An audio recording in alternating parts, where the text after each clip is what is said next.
오늘은 지난 시간에 다루었던 이 본문에 이어서 우리가 조금 더 깊게 생각해 봐야 하는 내용에 대해서 살펴보도록 하겠습니다.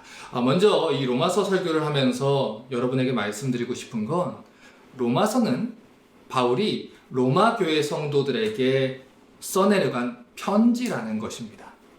그렇기 때문에 편지에는 흐름이 있어요. 그리고 그 흐름에는 전달하고자 하는 내용이 문맥 속에 있습니다. 그런데 저희가 주일에 와서 설교를 하게 되면 40분 정도밖에 말씀을 다루지 못하기 때문에 이 시간에 그 내용을 충분하게 이어서 볼 수가 없어서 나눠서 보다 보니까 지난주에 들었던 내용이 기억이 나지 않기도 하고 이어지지도 않기도 하는 그런 일들이 있습니다. 하지만 우리가 온라인으로 유튜브나 이런 어떤 영상들이 올라가는 것의 참 장점은 이전 설교들을 다시 들으실 수 있다는 거예요. 그러니까 혹시라도 그 부분이 조금 내가 어려웠다 또는 이해가 되지 않았다 하시는 분들은 다시 그 부분으로 가셔서 들으시고 오늘 설교를 들으시면 훨씬 더 이해하기 좋습니다. 특히 이번 주 설교를 들을 때는 지난주 설교를 다시 한번 듣고 오시면 훨씬 더 이해가 쉬울 수 있겠지요.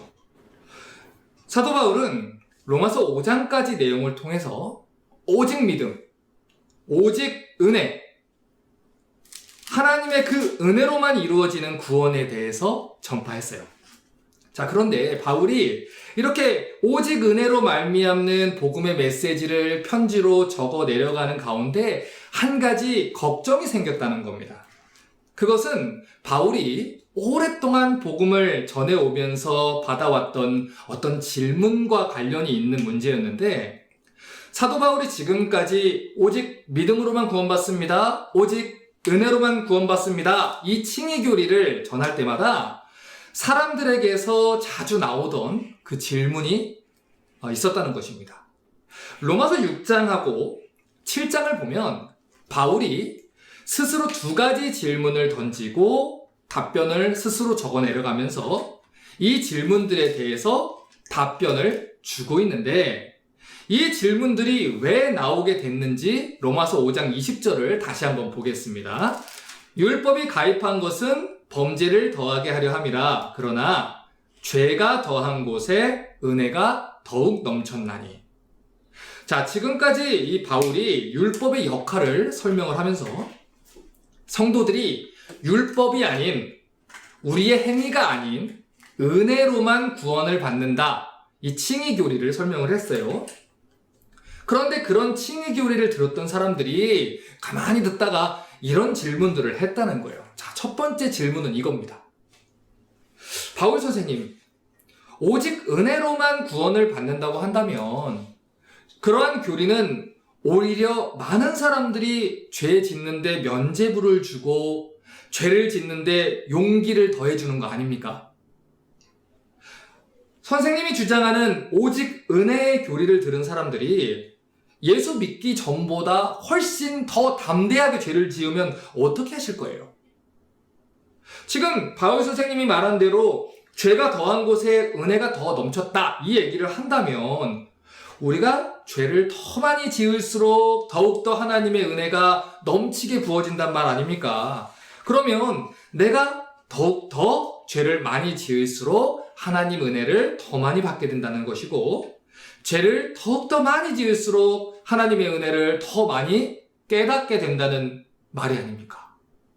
만약 그렇다면 우리가 무슨 짓을 저질러도 문제될 것이 없다는 거고, 결국 이러한 교리는 사람들이 더욱더 담대하게 죄를 짓도록 면죄부를 주는 교리가 아닙니까? 이렇게 사람들이 반박을 했다는 거예요. 그리고 이어서 나온 두 번째 질문은 이겁니다. 바울 선생님이 율법에 대해서 이렇게 말하면 도대체 율법은 무슨 가치가 있죠? 그러면 왜 하나님은 율법을 우리에게 주셨고 율법이 우리를 구원하는 데 있어서 행하는 역할은 뭐죠? 이 두 가지 질문에 대해서 바울이 6장에서 첫 번째 질문을 대답하고 7장에서 율법에 관한 두 번째 질문을 다루고 있는 겁니다. 그래서 원래 내용은 5장에서 8장으로 넘어갈 수 있는데 그 가운데 6장과 7장을 사용해서 바울이 이 두 가지 질문에 대해서 부가적으로 설명을 해주고 있는 것이죠. 자, 6장 1절을 다시 한번 봅니다. 그런즉 우리가 무슨 말하리요? 은혜를 더하려고 죄에 거하겠느뇨? 가장 먼저 바울이 문제를 제기를 했어요. 사도 바울은요, 오랫동안 말씀을 전해왔던 굉장히 경험이 많은 전도자입니다. 그래서 많은 사람들을 만나봤고요. 많은 사람들과 논쟁을 해왔고 변론을 해왔습니다. 이것은 그가 유대교에 있을 때부터 훈련했던 그런 어떤 그의 특징이었고 자질이었죠. 그래서 이 바울이 이 복음을 전하기 시작하면서부터 사람들과 얘기를 하면서 이 얻은 경험이 뭐였냐면 오직 은혜로만 구원받는다 이렇게 설교를 하면 반드시 어떤 사람들이 나와서 이런 똑같은 질문을 했다는 거예요. 그래서 바울은 자기의 편지를 전해받을 이 로마 교회 성도들 가운데도 바울이 전한 복음을 오해할 사람들이 있을 거라 생각을 한 거죠. 잘못 적용하고 잘못 해석할 사람들을 생각을 해서 미리 그 질문을 예상해서 답변을 주는 겁니다. 우리가 설교를 하거나 강연을 하면 끝나고 나서 질문을 받고 대답을 할 수 있는 시간이 있겠지만 이 로마서는 편지잖아요. 그래서 그 당시에 답변을 주고받을 수 있는 그런 이 여건이 안 되는 거죠. 그래서 본인이 먼저 예상하는 질문을 쓰고 답변도 주고 그렇게 시작을 하는 겁니다. 제가 예전에 BNF 성경사관학교라는 곳에서 약 4년 정도 전도사님들한테 신약을 가르쳤던 경험이 있어요. 이 마태복음에서 계시록까지 순서대로 가르치게 되는데 보통 한 클래스에서 제가 1년 동안 가르치면 신약을 4번 정도 가르칩니다. 그러니까 제가 일주일에 3클래스를 맡아서 가르친다고 하면 1년에 신약을 제가 몇 번 가르칩니까? 12번 가르쳐요. 그래서 4년 동안 그렇게 가르친다고 하면 신약만 48번, 48번을 제가 가르치는 거죠. 그런데 제가 반복해서 이렇게 신약 성경을 가르치다 보니까 저도 4년밖에 그 신약을 그 아카데미에서 가르치지 않은 저도 매번 어느 부분에서 어떤 질문이 나올지 대충 예상이 되더라는 거예요. 예를 들어서 사도행전 7장에는 이스라엘 백성들이 애굽 종살이를 했던 게 400년으로 나와요. 그런데 왜 사도행전 13장에서는 450년으로 나옵니까? 이 질문이 꼭 그 부분에서 나와요. 그러니까 일반적으로 이와 같은 질문들이 정해진 곳에서 예외 없이 거의 빠짐없이 클래스마다 나오더라고요.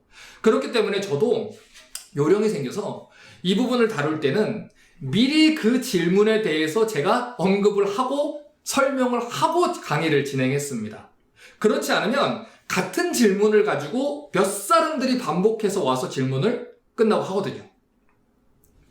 그런데 제가 그런 식으로 강의를 하다 보니까 강의 끝나고 따로 찾아와서 거기에 대해서 질문하는 사람들이 줄어들고 그 본문을 오해하고 넘어가는 사람들도 줄어들더라는 거예요. 자, 지금 바울도 그런 마음으로 논증을 하고 있는 겁니다. 바울의 경험상 이 부분에서는 항상 그런 질문들이 나왔던 거예요. 믿음으로만, 은혜로만 의롭다함을 받는다는 이 칭의 교리를 오해하는 사람들이 나온다는 거죠. 그래서 바울이 이 질문을 먼저 가상으로 던지고 답변을 주면서 로마 교회 성도들이 이 교리를 오해하지 않도록 설명을 해주는 겁니다. 자, 그런데 오늘 바울이 답변하고 있는 질문은 바울 시대 때만 주어졌던 질문은 사실 아니에요. 현대를 살아가는 우리에게도 여러분 오직 믿음으로만 구원받습니다.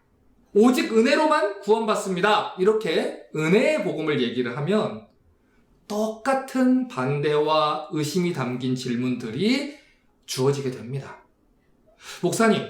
목사님이 믿음으로만 구원을 받는다고 하셨으니까 이제 우리는 아무렇게나 살아도 되겠네요. 하나님이 우리를 구원한다 하셨고 구원이 100% 하나님의 일이라고 하셨으니까 내가 무슨 짓을 해도 하나님이 어차피 구원할 거 아닙니까? 그러면 제가 이렇게 답답하게 살 이유가 있습니까? 어차피 하나님이 구원하실 건데요. 이런 질문을 하는 사람들이 바울이 만났던 사람들이고 바울이 걱정했던 사람들이라는 거예요. 사실 교회 역사를 보면요, 오직 은혜로 구원을 받는다는 칭의 교리를 가르쳤던 사람들이 언제나 질문과 도전을 받아왔습니다. 당신이 말하는 복음은 우리의 행위가 아무런 가치가 없다고 말하는 것과 같습니다. 그런데 이것은 성도들로 하여금 제 멋대로 살게 하고 죄에 머물러서 살게 하는 위험한 교리가 아닙니까? 수많은 사람들이 역사 속에서, 교회 속에서 이렇게 주장을 했다는 것이죠. 바울도 똑같은 질문을 받은 거예요. 똑같은 도전을 받은 겁니다.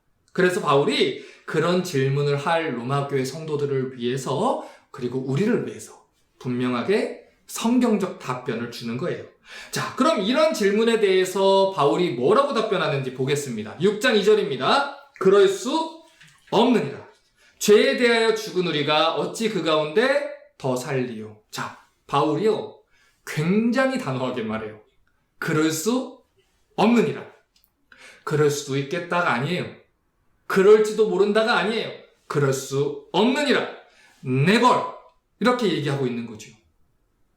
헬라어 성경 원문을 보면요, 이 표현은요, 굉장히 단호하고 강력한 표현으로 사용됩니다. 그건 생각할 수조차 없는 일이다. 결코 그럴 수 없다. 이렇게 얘기를 하는 거예요. 여지가 없어요. 왜 바울이 이렇게 강하게 그럴 수 없다. 이렇게 얘기하는 걸까요? 그 이유는 그런 질문을 한다는 것 자체가 바울이 지금까지 전한 은혜의 복음을 잘못 이해했기 때문에 나오는 질문이기 때문이에요. 로마서 6장 2절을 다시 봅니다. 그럴 수 없느니라. 죄에 대하여 죽은 우리가 어찌 그 가운데 더 살리요? 많은 사람들이 물어요. 목사님, 죄가 더한 곳에 은혜가 더욱 넘친다고 하셨는데 그러면 은혜를 더하게 하기 위해선 계속 죄를 지어도 되는 거 아닐까요? 하지만 성경을 자세히 읽어보십시오. 이렇게 주장하는 사람은 사실 은혜가 무엇인지 모르는 사람이에요. 은혜의 목적과 의미가 무엇인지 완전히 잘못 이해하고 있는 사람이에요. 예를 들어서 지난번에 우리가 살펴봤던 누가복음 15장의 탕자 이야기 다시 한번 생각해 볼게요. 자, 잃어버린 아들, 집을 나간 그 아들, 못된 아들이죠. 아버지가 살아계심에도 불구하고 아버지 유산 챙겨서 이방 나라에 가서 방탕하게 재물을 탕진한 아들이에요. 아버지 가슴에 못을 받고 떠난 아들이라고요. 자, 그런데 그럼에도 불구하고 아버지께로 돌아온 이 패역한 아들을 아버지가 어떻게 해주셨죠? 그를 끌어안아 주셨어요.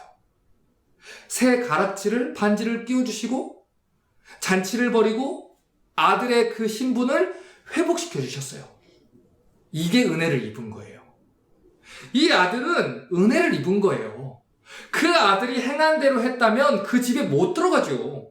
그런데 아버지가 그 아들을 사랑해서 그 아들이 받을 만한 그 자격이 없음에도 불구하고 이 모든 호의를 베풀어 준 것이 은혜를 입은 겁니다. 자, 그런데 그 아들이 집에 돌아왔어요. 그래서 아버지의 사랑을 받았고 잔치가 벌어지는 중에 이런 생각을 했다고 한번 가정을 해볼게요.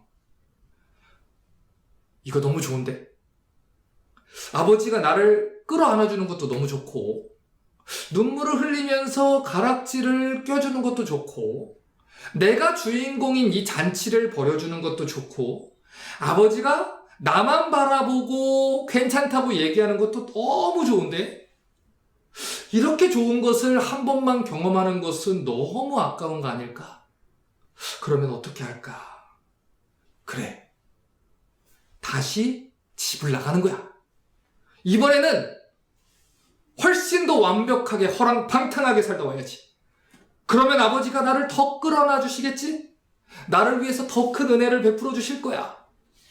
더 큰 잔치를 열고 나를 더 사랑해 주실 거야. 여러분, 이러고 이 집을 나가면 이 아들이 아버지의 마음을 이해한 아들이라고 할 수 있을까요? 아버지가 그에게 베풀어 준 은혜와 사랑을 제대로 이해한 아들이라고 할 수 있습니까? 아니죠. 그러니까 바울은 우리가 그런 질문을 한다는 것 자체가 하나님의 사랑과 은혜를 올바르게 이해하지 못했기 때문에 나오는 질문이다라고 얘기를 하는 거예요. 다시 로마서 6장 2절을 보십시오. 그럴 수 없느니라. 죄에 대하여 죽은 우리가 어찌 그 가운데 더 살리요? 자, 성경이 분명히 우리 보고 뭐라고 하죠? 죄에 대하여 죽었다라고 얘기를 해요. 여러분, 이걸 잘 보셔야 돼요. 죄에 대하여 죽어가고 있다가 아니죠. 죄에 대하여 죽을 것이다도 아니에요. 이 2절을 자세하게 보세요. 죄에 대하여 죽었다라고 얘기해요. 완료된 사실이요. 이 부분에 대해서 우리 영어 성경 킹 제임스 버전이 We are dead to sin 이라고 번역을 했어요. 그런데 이 번역이 너무 훌륭하지만 사실 이 번역은 헬라어 원문의 의미를 정확하게 번역한 건 아닙니다. 헬라어 성경 원문을 그냥 번역을 하면요, died to sin 이라고 번역해야 돼요. 그러니까 이 헬라어 성경 보면 이건 이 시제가 한 번 이미 일어나서 다시는 변하지도 않고 취소되지도 않는 일을 이야기할 때 쓰는 시제예요. 그러니까 이 시제는 과거에 한 번 일어났던 사실이고 이 사실은 두 번 다시 변하지 않는 사실을 말합니다. 그래서 이 사실을 분명하게 이해하셔야 돼요. 이 구절이 이야기하는 내용은 분명히 We died to sin이에요. 이미 과거에 죽었다. 이미 죽은 거예요. 끝났어요. 지금 바울이 죄에 대하여 죽었다라고 말한 이 헬라어 동사의 형태는 이미 과거에 일어난 사건이나 행동을 이야기하는 시제입니다. 이것은요, 우리 구원 교리의 핵심이 달려있는 중요한 문제예요. 그래서 우리가 꼭 알아야 되는 중요한 복음의 사실입니다. 로마서 6장부터 11장을 보면요, 바울이 우리 구원의 문제에 대해서 이야기할 때 우리가 죄에 대해서 죽었다 이 사실을 말할 때 전부 다 같은 시제를 씁니다. 이 부정과거 시제라고 얘기하는데 이미 끝난 시제. 우리는 이미 죄에 대해서 죽은 자들이다 이 얘기를 하는 거예요. 자, 보세요. 로마서 6장 1절과 2절입니다. 그런즉 우리가 무슨 말하리요? 은혜를 더하게 하려고 죄에 거하겠느냐? 그럴 수 없느니라. 죄에 대하여 죽은 우리가 어찌 그 가운데 더 살리요? 자, 지금 바울이 우리라는 표현을 반복해서 사용하지요. 그 이유는 우리가 오직 믿음으로 말미암은 그 구원 교리를 제대로 이해하지 못하는 이유가 여기 있기 때문이에요. 우리가 어떤 은혜를 받은 사람들인가? 우리가 어떤 신분을 받은 사람들인가? 우리에게 어떤 일이 벌어졌는가? 이것을 올바르게 이해하지 못한 데서 오해가 생긴다는 것입니다. 여러분, 지금 바울이 말하는 우리는 누구예요? 우리는 모든 사람들을 다 표현합니까? 아니에요. 우리는 예수 그리스도와 함께 십자가에 못 박혀 죽은 사람들을 말합니다. 구원받은 성도들을 말한다고요. 그래서 6장 11절부터 13절을 보면 바울이 이렇게 말한 거예요. 이와 같이 너희도 너희 자신을 죄에 대하여는 죽은 자요, 그리스도 예수 안에서 하나님을 대하여는 산 자로 여길지어다. 그리고는 하나님께 너희 지체를 의의 병기로 드려라. 이렇게 얘기를 합니다. 자, 지금 바울은 우리가 죄에 대하여 죽어 있어야 한다라고 얘기하지 않아요. 점점 죽어가야 한다라고도 말하지 않아요. 이 시제를 정확하게 기억해 주셔야 돼요. 이미 우리는 죄에 대해서 죽었다라는 거예요. 죽을 것이다 아닙니다. 죽어가고 있다도 아닙니다. 이미 우리는 죄에 대하여 죽었다. 다시 말해서 바울은 이미 하나님이 행하신, 이미 우리에게 사실돼버린 구원의 사실을 얘기를 하는 거예요.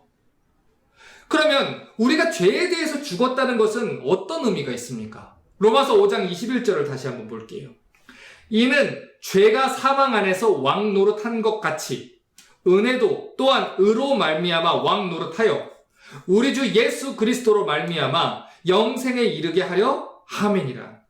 우리가 죄에 대해서 죽었다라고 하는 건 더 이상 우리가 죄의 지배를 받지 않는다라는 말입니다. 예수께서 우리 죄를 위해서 죽었기 때문에 더 이상 우리는 죄의 통치를 받지 않아요. 하나님의 통치를 받고 하나님의 은혜의 통치를 받습니다. 그러면 이 사실은 우리에게 어떤 의미가 있습니까? 골로새서 1장 13절과 14절 보십시오. 그가 우리를 흑암의 권세에서 건져내사 그의 아들의 나라로, 그 사랑의 아들의 나라로 옮기셨으니 그 아들 안에서 우리가 구속 곧 죄사함을 얻었도다. 자, 지난주에 제가 설명드렸죠. 우리는 소속이 바뀌었어요. 신분이 바뀌었어요. 예수 그리스도가 다스리는 나라로 옮겨진 사람들이라는 거예요. 그런데 이 사실은 십자가에서 단번에 일어난 일이고 우리가 행하는 일들이나 우리의 연약함이나 상관없이 이미 일어난 변하지 않는 사실이라는 것입니다. 그래서 우리는 율법이 정죄하는 거나 죽음의 두려움을 갖는 거나 이런 것들 가운데 괴로움을 당하지 않는 거예요. 왜냐하면 이제 우리를 통치하는 건 사단 마귀가 아닙니다. 사망의 권세가 아닙니다. 죄가 아닙니다. 하나님의 은혜라는 거예요. 하나님 나라에서 하나님의 통치를 받는다는 것이죠. 빌립보서 3장 20절은 그래서 이렇게 말해요. 오직 우리의 시민권은 하늘에 있는지라 거기로서 구원하는 자 곧 주 예수 그리스도를 기다리노니. 자, 우리 시민권은 이 땅에 있습니까? 아니에요. 어디 있어요? 하늘에 있다는 거예요. 이것은 미래에 일어날 일이 아닙니다. 여러분이 예수를 믿게 된 순간에 이미 여러분의 시민권은 하늘에 있다는 거예요. 그것은 여러분이 예수를 주로 고백하고 영접한 그 순간에 일어난 사실이라는 겁니다. 그래서 성경은 분명하게 이야기를 해요. 여러분이 예수를 주로 영접한 하나님의 성도가 맞다면 여러분은 하늘나라 시민입니다. 비록 우리 몸이 이 땅을 밟고 살아가도 우리 진짜 시민권은 이미 하늘나라 것으로 주어졌다는 거예요. 그래서 에베소서 2장 19절은 이렇게 말합니다. 그러므로 이제부터 너희가 외인도 아니요 손도 아니요 오직 성도들과 동일한 시민이요 하나님의 권속이라. 권속이라는 말은 가족이란 뜻이에요. 예수를 믿은 순간부터 우리의 신분과 소속은 바뀌었어요. 더 이상 우리는 사단의 지배 아래 있지 않아요. 죄에 소속되지 않아요. 더 이상 죄가 우리 시민권을 빼앗을 수 없다는 것입니다. 그래서 여러분, 이 사실을 분명하게 하셔야 돼요. 제가 왜 헬라 성경까지 얘기하면서 이 문법적인 얘기까지 하냐면 우리가 가지고 있는 그 영어 성경만 가지고 봤을 때 이것이 분명하게 드러나지 않는 경우들이 있어서 그래요. 우리가 무언가 잘못하면 구원이 취소될 수도 있을 것 같고 우리가 잘못해도 그냥 잘 모르겠지만 어쨌든 구원이 취소되지 않는 것도 같은데 취소가 될 것도 같고 이렇게 흔들리지 말라고 성경은 분명하게 말하는 겁니다. 너희가 하나님의 시민 된 것은 이미 과거에 끝난 일이다. 그래서 그 시제를 가지고 설명을 하는 거예요. 그리스도인이라는 존재는요, 죄를 용서받는 사람들만을 이야기하는 게 아니에요. 여러분, 그리스도인이라는 사람들에게는 그 이상에 해당하는 정의가 있어요. 그리스도인은 왕의 통치를 받는 사람들을 말해요. 그리스도의 통치를 받는 사람을 말해요. 은혜의 나라로 옮겨진 사람을 말해요. 하나님의 권세와 능력 아래서 살아가는 사람을 말해요. 하나님의 통치 아래에서 살아가는 사람을 말해요. 그런 사람들이 그리스도인이라고요. 로마서 6장 14절을 보십시오. 죄가 너희를 주관치 못하리니 이는 너희가 법 아래 있지 아니하고 은혜 아래 있음이니라. 더 이상 죄가 우리를 다스리지 않아요. 우리는 이미 하나님의 은혜의 나라로 옮겨진 사람들입니다. 자, 이제 설교를 정리할게요. 분명히 이 설교를 듣고도 어떤 분들은 또 이렇게 질문하실 수도 있을 거예요. 목사님이 말씀하신 게 사실이면요, 도대체 왜 우리는 여전히 죄를 짓고 있는 걸까요? 우리가 죄에 대해서 죽은 자들이고 하나님께 대하여 산 자들이면 왜 우리는 여전히 오늘도 죄를 짓고 있는 걸까요? 오늘 바울이 이야기하는 걸 정확하게 들으셔야 돼요. 바울이 이야기하는 건 예수를 영접하기만 하면 그날부터는 결코 죄를 짓지 않는 완전한 존재로 즉시로 변화된다, 이 말을 하는 게 아니에요. 바울이 말하는 건 예수를 믿은 우리가 죄의 나라와 세력과 마귀가 왕노릇하는 그 질서에서 벗어났다, 이 얘기를 하는 겁니다. 자, 이걸 이해하기 위해서 우리 미국에 있었던 노예 제도를 한번 생각해 볼게요. 여러분, 미국에서 남북 전쟁이라고 하는 그 큰 전쟁이 벌어졌었죠. 그런데 그 전쟁이 일어난 큰 쟁점 중에 하나가 뭡니까? 노예 제도에 대한 거였어요. 노예 제도를 합법화시킬 거냐 아니면 폐지시킬 거냐, 이거 가지고 전쟁이 벌어진 거죠. 자, 그런데 남북 전쟁의 결과가 어떻게 됐죠? 남북 전쟁 이후로 노예 제도는 폐지됐어요. 모든 노예들에게 자유가 주어졌습니다. 자, 그러면 여러분 이 시간 질문할게요. 그러면 이제 그 사람들은 노예입니까? 아니면 자유민입니까? 자유민이에요. 더 이상 노예가 아니지요. 노예로서 살 필요도 없고 살아서도 안 돼요. 이제는 자유를 가지고 본인의 삶을 살아가면 되죠. 자, 그런데 노예 제도가 폐지된 지에 그 얼마 동안은 되게 사회적으로 어색한 상황들이 연출되었었다 그래요. 이전에 노예였던 사람들이 이제는 자유민이면 이제 어깨 딱 펴고 살아야 되는데, 전에 섬기던 주인이 지나가니까 거기서 갑자기 고개를 숙이고 예전에 노예처럼 살던 그렇게 모습으로 행동을 하더라는 겁니다. 그 이유가 뭐죠? 너무 오랫동안 노예로 살아와서 노예로 살아오던 그 질서와 생활 습관들과 언어 같은 것들이 몸에 배어 있는 거예요. 오랫동안 노예 생활을 했던 사람일수록 이 생활 습관과 가치와 언어와 행동을 바꾸기 위해선 더 많은 시간들이 필요했다는 것이죠. 요한일서 5장 18절을 보십시오. 하나님께로서 난 자마다 범죄치 아니하는 줄을 우리가 아노라.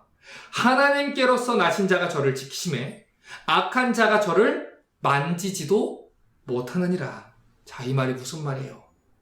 이제 구원받은 성도들은 하나님 거라는 거예요. 마귀가 손도 댈 수 없다는 거예요. 우리는 더 이상 마귀가 다스리는 나라에 소속된 사람들이 아니에요. 이미 우리의 시민권은 바뀌었고 우리를 다스리는 권세와 세력은, 능력은 옮겨졌어요. 하지만 방금 전에 노예 제도를 예로 든 것처럼 구원받은 성도들에게도 여전히 그 구원받기 이전의 삶의 습관들은 남아있을 수 있다는 거예요. 그래서 마치 옛날에 그 습관을 행하는 가운데 내가 하나님 나라에 소속되지 않은 것처럼 느낄 수는 있다는 거죠. 여러분, 이 말 잘 기억하셔야 돼요. 느낄 수는 있다고요. 하지만 지난번에도 말씀드렸잖아요. 여러분의 느낌과 여러분의 경험과 여러분의 생각이 여러분의 믿음의 토대가 돼서는 안 돼요. 항상 신앙생활의 모든 문제가 어디서 나오는지 아십니까? 마귀는요, 하나님의 말씀을 인용을 해요. 그런데 그 말씀이 100% 순전한 하나님의 말씀은 아니에요. 90%는 맞아요. 그런데 10%가 가짜예요. 그 10%가 굉장히 그런데 치명적인 거예요. 그러니까 우리 신앙생활에서 항상 문제가 어디서 오냐면 하나님의 기록된 그 말씀을 어설프게 알면은 문제가 생기는 거예요. 그 하나님의 말씀을 있는 그대로 받아들이고 그 말씀이 뭐라고 하시는지 사실에 근거한 신앙을 가져야 되는데, 내 느낌, 내 경험, 내 생각을 믿음의 토대로 가져오게 되면 그때부터 믿음이 흔들리게 되는 겁니다. 성경이 말하는 사실을 들으셔야 돼요. 우리는 이미 그리스도의 나라로 옮겨진 사람들이에요. 성경이 말하는 대로 우리의 시민권이 하나님 나라에 있으면 누가 우리를 지킵니까? 하나님께로서 난 자가 우리를 지키심에 악한 자가 저를 만지지도 못하느니라. 아무리 마귀가 우리를 향해서 소리를 지르고 위협하고 무섭게 해도 결코 마귀는 우리를 만질 수도 없고 해를 가할 수도 없어요. 결코 마귀는 하나님 손에 있는 당신의 성도들을 빼앗을 수가 없습니다. 그러므로 마귀의 목소리에 속지 마세요. 구원이 취소될지도 모른다는 거짓 가르침에 속지 마세요. 때때로 여러분을 찾아오는 거짓된 감정들과 의심과 느낌들은 언제든지 여러분이 구원의 길에서 떨어질 수도 있을 것처럼, 여러분 구원이 취소될 수도 있을 것처럼 속일 겁니다. 하지만 그 모든 것들은 거짓이에요. 성경이 말하는 사실을 들으십시오. 우리의 구원의 문제는 우리가 체험한 문제나 얼마만큼 느끼냐의 문제에 달려있지 않아요. 우리의 경험의 문제에 달려있지 않아요. 우리가 느끼는 느낌과 감정의 문제가 아닙니다. 우리 구원의 문제는 오로지 성경이 말하는 사실에 달려있어요. 하나님의 아들이 나를 대신해서 모든 죄값을 치렀다는 사실. 하나님의 아들과 우리는 십자가에 못 박혀 이미 죽었다는 사실. 하나님의 은혜로 우리는 그분의 영원한 나라로 옮겨졌다는 사실. 이미 우리는 죄에 대해서 죽었어요. 이미 우리 시민권은 하늘에 있어요. 우리의 구원은 취소되지 않습니다. 성경이 말하는 이 분명한 사실에 여러분의 모든 구원의 근거를 두시기를 바랍니다. 그리하여 이 구원의 길에서 흔들리지 마시고 단단하게 믿음의 길을 걸어갈 수 있는 우리 리스타 철치의 모든 성도들 되시기를 주님의 이름으로 축복합니다.